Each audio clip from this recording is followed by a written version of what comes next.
Hello everyone, this is Prachi. Welcome to our channel Prachi Pawar academy. I hope आप सब बहुत अच्छे होंगे और आपकी एग्ज़ाम की प्रिपरेशन भी बहुत अच्छे से चल रही होगी। आज के सेशन में हम स्टार्ट करने जा रहे हैं यूपी टेट सीडीपी के लिए।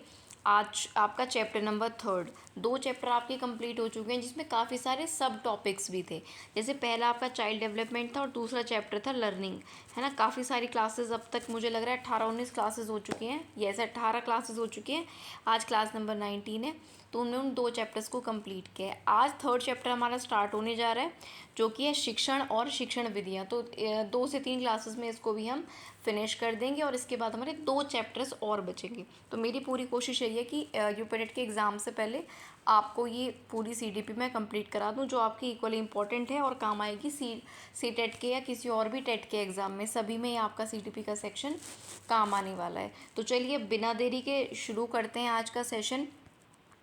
और पहला जो मतलब यहाँ पर हमारा जो इस चैप्टर है नंबर 3, इसमें हम पढ़ेंगे शिक्षण क्या है और शिक्षण की विधाएं क्या क्या होती हैं, टीचिंग की अप्रोचेस क्या क्या होती हैं, टीचिंग क्या होती है, और ये सब जो एससीईआरटी यूपी प्रोवाइड कराती है, ठीक है। तो उससे ही हमने सारे ये नोट्स जो है प्रिपेयर करने की कोशिश की है, जो आपके सामने लेकर आए हैं।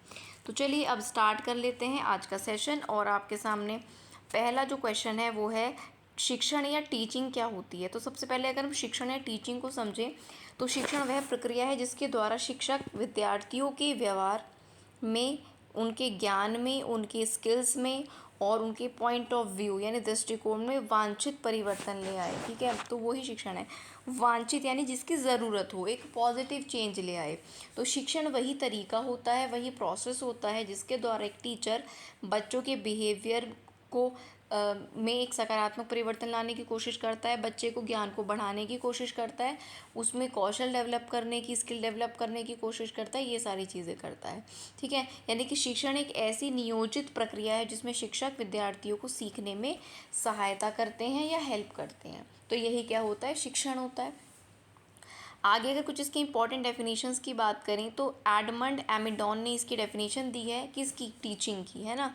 टीचिंग की क्या डेफिनेशन दी है एमिडॉन ने, तो ये कहते हैं कि teaching is an interactive process between teacher and students. Teacher और स्टूडेंट्स के बीच में एक जो है अंतःक्रिया की प्रक्रिया है शिक्षण, ठीक है। शिक्षण टीचर और स्टूडेंट के बीच एक अंतःक्रिया की प्रक्रिया है, यानी कि एक इंटरैक्टिव प्रोसेस है। किस किस के बीच में, टीचर के और स्टूडेंट्स के बीच में। इसके बाद बीओ स्मिथ इसके बारे में क्या कहते हैं, तो स्मिथ कहते हैं कि जो शिक्षण है वो अधिगम उत्पन्न करने वाली क्रियाओं की प्रणाली है। स्मिथ क्या कहते हैं कि शिक्षण अधिगम उत्पन्न करने वाली जो क्रियाएं होती हैं उनकी प्रणाली है, ठीक है। ये इसमें होता है। आगे अगर मैं बात करूं, जो टीचिंग प्रोसेस होता है, जो शिक्षण किया जाता है शिक्षकों के द्वारा, उसको करने के क्या उद्देश्य होते हैं, पर्पस क्या होता है टीचिंग का। तो टीचिंग के जो पर्पस हैं, उद्देश्य हैं, उनकी बात करेंगे। पहला, ज्ञान प्रदान करना, टू गिव नॉलेज, है ना। विद्यार्थियों को विषय संबंधी जानकारी देना ही शिक्षण का एक मुख्य उद्देश्य होता है। इसके अलावा अगर हम बात करें तो बच्चों में कौशल विकसित करना भी इसका एक उद्देश्य होता है, ठीक है। स्किल डेवलपमेंट भी इसका पर्पस होता है, किसका, टीचिंग का। बच्चों में स्किल डेवलप करना, ठीक है, जैसे भाषा का बोलना सिखाना, बच्चों को गणना करना, कैलकुलेशन करना, एक्सपेरिमेंट करना, इस तरह के कौशलों को बच्चों में विकसित करना, ठीक है। और नॉलेज देना उनको, ठीक है। विषय संबंधी जो भी टीचर होता है उनको नॉलेज देता है। और क्या पर्पज़ है टीचिंग का, व्यवहार परिवर्तन, बच्चे में अच्छी आदतों और मूल्यों का विकास करना, अच्छी वैल्यूज़ उनको सिखाना। चिंतन शक्ति का विकास करना, जैसे जिसमें चिंतन शक्ति के अंदर क्या आता है, रीजनिंग करना यानी कि तर्क करना, एनालिसिस करना, प्रॉब्लम सॉल्विंग की जो एबिलिटीज़ है बच्चों में वो डेवलप करना, ठीक है। तो ये सब आता है चिंतन शक्ति के विकास में। आगे अगर बात करें तो बच्चों का सोशल डेवलपमेंट करना शिक्षण के अंतर्गत आता है, जिसमें बच्चे सहयोग की भावना सीखते हैं, आपस में कोलैबोरेट करके अनुशासन सीखते हैं और नागरिकता की भावना सीखते हैं। तो ये सामाजिक विकास में आता है। ओवरऑल डेवलपमेंट, जिसमें शारीरिक, मानसिक, सामाजिक और भावनात्मक ये सारे विकास होते हैं। तो टीचिंग के ये सारे पर्पज़ होते हैं। क्या क्या, बच्चे का सर्वांगीण विकास, सामाजिक विकास भी उसी में आ जाता है। चिंतन शक्ति का विकास करना, व्यवहार में अपेक्षाकृत परिवर्तन लाना, व्यवहार में परिवर्तन करना, कौशल बच्चे में डेवलप करना, स्किल डेवलप करना और बच्चे को नॉलेज प्रदान करना यानी कि ज्ञान देना। तो ये सारे पर्पस होते हैं टीचिंग के। अब आगे एक टॉपिक हमारा इसमें आ जाता है कम्युनिकेशन यानी कि संप्रेषण। ये भी बहुत इंटरेस्टिंग टॉपिक है। देखो, संप्रेषण का मतलब है अपनी बात दूसरे तक पहुंचाना। जब शिक्षक अपने विचार को, अपने ज्ञान को या उसको जो सूचना प्राप्त है उसको छात्रों तक एक इफ़ेक्टिव वे में प्रभावी ढंग से पहुंचाते हैं और छात्र उसे समझ लेते हैं, तो उसे संप्रेषण कहा जाता है। क्योंकि संप्रेषण की डेफिनेशन देखो, संप्रेषण बेसिकली क्या होता है, बातचीत करना, अपनी बात दूसरे तक पहुंचाना, ये क्या होता है संप्रेषण। लेकिन अगर इसको टीचिंग के पर्सपेक्टिव में देखें तो उसको ध्यान में रखते हुए डेफिनेशन दी गई है क्या, कि जब शिक्षक अपने विचारों को, अपनी नॉलेज को बच्चों के साथ एक अच्छे वे में, इंटरेस्टिंग वे में शेयर करता है, पहुंचाता है और बच्चे उसको सीख लेते हैं, समझ लेते हैं, तो उसको ही क्या बोलते हैं, कम्युनिकेशन यानी कि संप्रेषण उसको बोला जाता है। आगे अगर हम बात करें तो communication is the process of sharing ideas and information. खुद के आइडियाज़ को, अपनी जो भी पास सूचना है या इन्फॉर्मेशन उसको शेयर करना दूसरों के साथ, दैट इज़ कॉल्ड कम्युनिकेशन। आगे अगर बात करें इसके अंदर क्या क्या तत्व आते हैं संप्रेषण के अंतर्गत, तो इसमें एक तो प्रेषक आता है जो अपनी बात पहुंचा रहा है। जैसे अगर हम टीचिंग में बात करें तो जो शिक्षक होता है वो सेंडर होता है, यानी कि प्रेषक होता है, संदेश देने वाला। संदेश, मैसेज क्या होता है, जो जानकारी वो दे रहा है, चाहे वो ज्ञान हो, कोई बात हो, कोई टॉपिक हो, कोई, ठीक है, कोई भी सूचना हो, वो सूचना संदेश यानी कि मैसेज कहलाती है।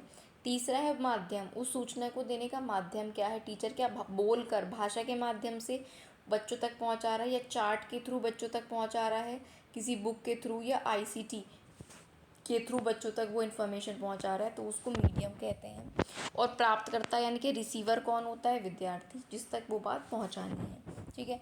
आगे इसमें प्रतिपुष्टि भी होता है यानी कि फीडबैक, बच्चों की प्रतिक्रिया क्या रही, बच्चों ने कितना सीखा कितना नहीं सीखा, वो किस में आता है, फीडबैक में। तो ये जो सारी चीज़ें हैं ये किस में आती हैं, संप्रेषण के तत्वों में।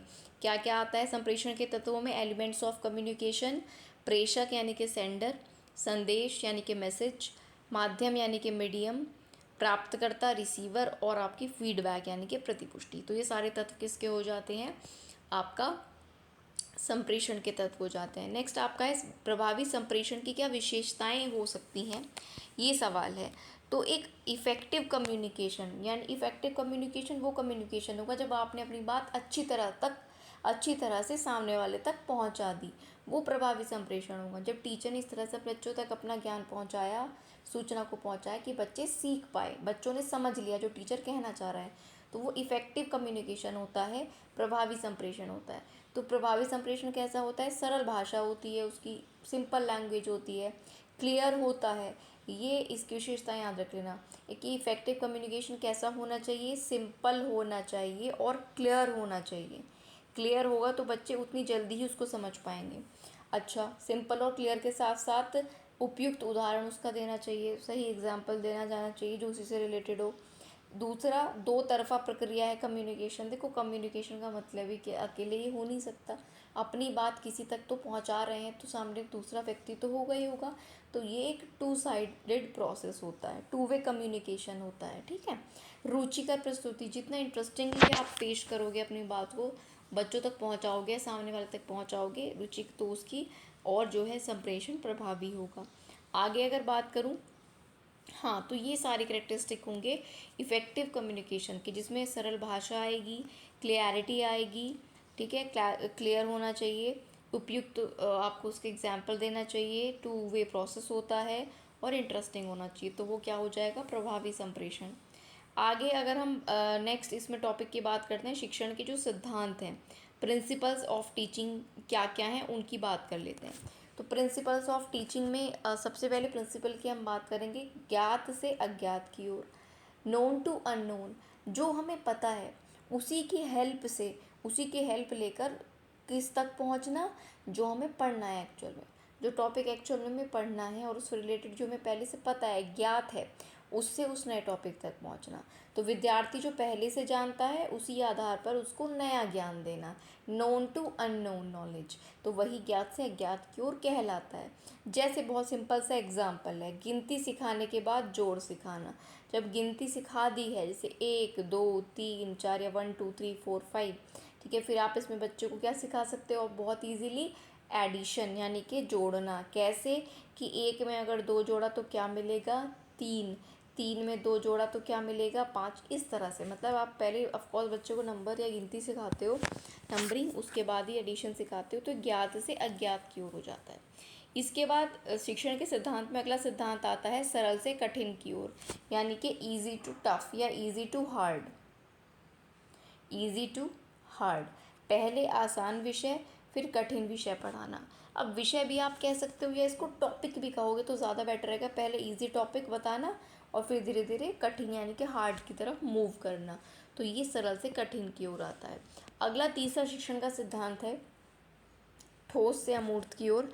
ठीक है, तो इसमें पहले वस्तुओं द्वारा ज्ञान दिया जाता है, फिर सिद्धांत के बारे में, जैसे फल दिखाकर संख्या सिखाना। कैसे, जैसे पहले बच्चों को अपने बच्चों के सामने जो है अगर मैं बात करूँ तो 5 जो है बच्चों के सामने गुआवा आपने रख दिए, अमरूद रख दिए, फिर उनको आपने क्या सिखाया, नंबरिंग सिखा दी, संख्या सिखा दी, है ना। तो के कितने हैं, कितने आपके सामने देखो कौन सा फल है, गुआवा है। फिर आपने उसको कितने फल हैं, 5 फल हैं। अच्छा, इन 5 फलों में से 2 को निकाल देंगे तो कितने बच जाएंगे, 3। तो वो इस तरह से देख कर ठोस रूप में वस्तुओं को फिर कुछ कुछ इमेजिनेशन की तरफ, यानी जो अमूर्त उनके सामने नहीं है वो सिद्धांत भी सीख सकते हैं। तो वो होता है ठोस से अमूर्त। अमूर्त यानी कि जो हमारे सामने नहीं है, और ठोस जो हमारे सामने है। तो जो सामने है उसी का सहारा लेकर अमूर्त को सीखना। ठीक है, ये आपका होता है। आगे अगर हम शिक्षण के सिद्धांत की बात करें तो एक होता है विशेष से सामान्य। तो विशेष से सामान्य में क्या होता है, उदाहरण देकर नियम तक पहुंचना। पहले एग्जाम्पल को सीखना उसके, और फिर उसका जो भी रूल या नियम है उसको समझाना बच्चों को, वो होता है स्पेसिफिक टू सिंपल, यानी कि विशेष से सामान्य की ओर। एग्जाम्पल से लेकर हम किस पर जाते हैं, रूल पर। ये सिंपल स्पेसिफिक से सिंपल की तरफ होता है। फिर एक होता है अनुभव से तर्क की ओर, विद्यार्थियों के अनुभव से निष्कर्ष निकालना। बच्चे को जो एक्सपीरियंस है पहले से जो वो जानता है उसी की सहायता लेकर ठीक है किसी कंक्लूज़न पर पहुंचना, वो अनुभव से तर्क होना होता है, या किसी उनके अनुभव से किसी तर्क की तरफ जाना। अगला है पूर्ण से अंश की ओर, पहले संपूर्ण विषय और फिर उसके भाग। तो ये इस शिक्षण सिद्धांत में आता है कि पहले आपने संपूर्ण विषय बता दिया, बच्चे को समझा दिया, फिर उसके छोटे छोटे भागों को समझाया। तो ये होता है पूर्ण से अंश। अंश से पूर्ण भी होता है कि पहले छोटे छोटे पार्ट्स में चीज़ों को सीखा और फिर संपूर्ण चैप्टर को सीखा। इसके बाद शिक्षण के सिद्धांत में क्रिया द्वारा सीखना आता है, या करके सीखना, लर्निंग बाय डूइंग जिसे कहते हैं। इसमें छात्र स्वयं कार्य करके सीखते हैं। और ध्यान रखिएगा जो लर्निंग बाय डूइंग का कंसेप्ट है जॉन डेवी ने दिया है, और ये कई बार एग्जाम में पूछा गया है कि ये कंसेप्ट किसने दिया है। तो ध्यान रखिए कि क्रिया द्वारा सीखना भी शिक्षण के सिद्धांतों में आता है। तो आपका एक हो गया क्रिया द्वारा सीखना, पूर्ण से अंश की ओर, अंश से पूर्ण की ओर दोनों होते हैं, अनुभव से तर्क की ओर, विशिष्ट से सामान्य की ओर, सामान्य से विशिष्ट की ओर भी होता है, जिसमें पहले हम नियम देखते हैं फिर उसके बाद एग्जाम्पल देखते हैं। ठोस से अमूर्त की ओर, सरल से कठिन की ओर, ठीक है, और आपका ज्ञात से अज्ञात की ओर। ये आपके शिक्षण के सिद्धांत हो गए। आगे अगर हम इसमें बात करें तो आपका एक आ जाते हैं शिक्षण के सूत्र। तो देखो शिक्षण के सूत्र में समझिएगा कि उनके मैक्सिमम्स ऑफ टीचिंग क्या है, शिक्षण के सूत्र में उनके अर्थ क्या है। जैसे यहाँ पर देखिएगा, ज्ञात से अज्ञात का मतलब पुराने ज्ञान से नया ज्ञान, सरल से कठिन का मतलब आसान से कठिन विषय या आसान टॉपिक से कठिन टॉपिक, ठोस से अमूर्त का मतलब है वस्तु से विचार की तरफ जाना। ठीक है, कोई सामने वस्तु है उसकी हेल्प से अमूर्त यानी कि किसी विचार तक पहुंचना। ठीक है, कुछ किसी इमेजिनेशन तक पहुंचना। इसके बाद विशेष से सामान्य में उदाहरण से नियम आता है। अनुभव से तर्क में अनुभव पर आधारित निष्कर्ष आता है या अनुभव पर आधारित तर्क आता है। पूर्ण से अंश में पूरे से छोटे छोटे भागों की तरफ चलते हैं। अनिश्चित से निश्चित में अस्पष्ट से स्पष्ट ज्ञान की तरफ चलते हैं। इसका स्क्रीनशॉट ले लीजिएगा, ये आपका इम्पॉर्टेंट टॉपिक है। ठीक है, जिससे आपको अच्छे से ये ध्यान में रहे। तो ये सब आपका आता है शिक्षण सूत्र में। ठीक है, उम्मीद करते हैं जितना आज के सेशन में हमने पढ़ा आपको अच्छे से क्लियर हो गया होगा। अब बाकी का जो इस चैप्टर का रह गया है वो हम नेक्स्ट सेशन में करेंगे और कंप्लीट इसको कर लेंगे, ताकि हम जल्दी से अपना 4th चैप्टर स्टार्ट कर सकें। ठीक है, अगर आपने पहली क्लासेस चैनल पर नहीं देखी तो प्लेलिस्ट यूपी टेट CDP नाम से यहाँ पर बनी हुई है, वहाँ पर जाकर आप सारी पहली क्लासेस देख सकते हो। और अगर आज के सेशन में आपको कोई डाउट है या आप किसी स्पेसिफिक टॉपिक को समझना चाहते हो तो जो भी आपकी क्वेरी है या फीडबैक है उसे कमेंट बॉक्स में ज़रूर लिखना और उसको पूछना, चाहे कुछ समझ ना आया हो वो, या फिर कोई और आप चैप्टर चाहते हो कि मैम आप ये पढ़ा दीजिए या इसको रिवाइज़ करा दीजिए, तो मैं आपको वो भी कराने की कोशिश करूँगी। तो कमेंट बॉक्स में ज़रूर बताइएगा सेशन कैसा लगा, ये भी लिखकर ज़रूर बताना। ठीक है, जिससे हमें भी मोटिवेशन मिले। और पहली क्लासेस ज़रूर देख लेना अगर आपका यूपी टेट का या सीटेट का एग्ज़ाम है तो। सीटेट का भी एग्ज़ाम डेट आ चुकी है, 6 सितंबर को होने वाला है। तो अब बिल्कुल भी तैयारी में आपको कम समय नहीं देना, ज़्यादा समय तैयारी को दीजिए, अपनी बढ़िया से तैयारी करिए। बाकी कोई भी डाउट रह जाता है तो कमेंट बॉक्स में लिखकर पूछ लेना। वीडियो अच्छा लगा तो लाइक शेयर कर देना, और सब्सक्राइब अभी तक नहीं किया है तो जल्दी से सब्सक्राइब करो और बेल आइकन को प्रेस कर लेना, जिससे सारी वीडियोज़ के आपको नोटिफिकेशन तुरंत मिल जाए। टेलीग्राम ज्वाइन कर लेना, लिंक डिस्क्रिप्शन में मिल जाएगा। और आप सभी जानते ही होंगे हमारा मेन चैनल है सिलेक्शन मेट, जहाँ पर आपको टीचिंग एग्ज़ाम से रिलेटेड सारी अपडेट, चाहे वो नई वैकेंसी हो, रिज़ल्ट हो, एग्ज़ाम डेट हो, वो बताया जाता है। साथ ही साथ आपके एग्ज़ाम से पहले आपको प्रैक्टिस क्लासेस भी करवाई जाती हैं। तो सिलेक्शन मेट को भी ज़रूर ज्वाइन करिएगा। मिलेंगी नेक्स्ट वीडियो में, तब तक के लिए थैंक यू सो मच।